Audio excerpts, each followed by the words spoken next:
تبيع البيض ويا خويا كاينه المفاجاه اليوم السي ايوب اصحاب الكومونتيرات ودوك اللي كيكتبوا الزوينين ها ربحوكم ها شحال الثمن تاع الخير؟ وهذا البيض دينار ب 30 واللي يعرف شحال فيه يديه ها الفوق وها لتحت الحاج الله لا شحال فيها الحاج؟ ها هذا هو البلاطو قول شحال فيه خلي على الحاج قول على الله شوف الفوق ولتحت قول على الله الحاج جبد تكون فيه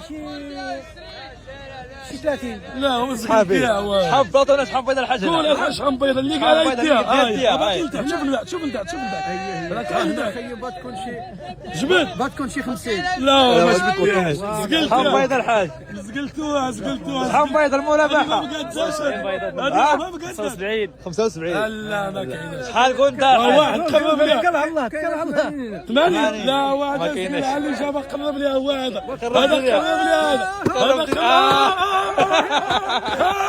مازال ما جابوها ومازال ما جاوا باقيين على الله والدايب شي كيقول 40 شي يقول 30 شي 75 واللي جابها غتبقى هنا هي غنبقاو هاد التسطيله جو الباب الخميسه في السوق اللي جابها السوق يجيب يدير بانيو ها هو بانو ديال البيض اللي قال شحال بيضه فيها ها هو طل اللي قال شحال بيضه هنايا ها انت طل راه كاين الفوق وشرف واش معقوله شرف شوف يديها الدايب انت ها البيضه هذا البلاطو هذا هو راه حاط هذا البلاطو راه حاطو شرف الخميس قولوا شحال بيضه كاينه شحال بيضه الحاج قال وقال تا قولها وقال ما دير والو 22 قال ما كاين مازال ما جابوها مازال نشوفوا هذه خلوا المتابعين دوك المحساده كاع هذوك المحساده يجيبوها يلا شوف ها باني والله تدو مرابحه صدقه للوالدين زيد يلا، مرحبا سير الله شحال يسخر. بيضه والله شدوها ها هو ها البلاصه فين كاينه ها البلاصه فين كاينه اللي جابها مرحبا بك جديها باقيه بانيوها جبدها هاي باقيه بانيوها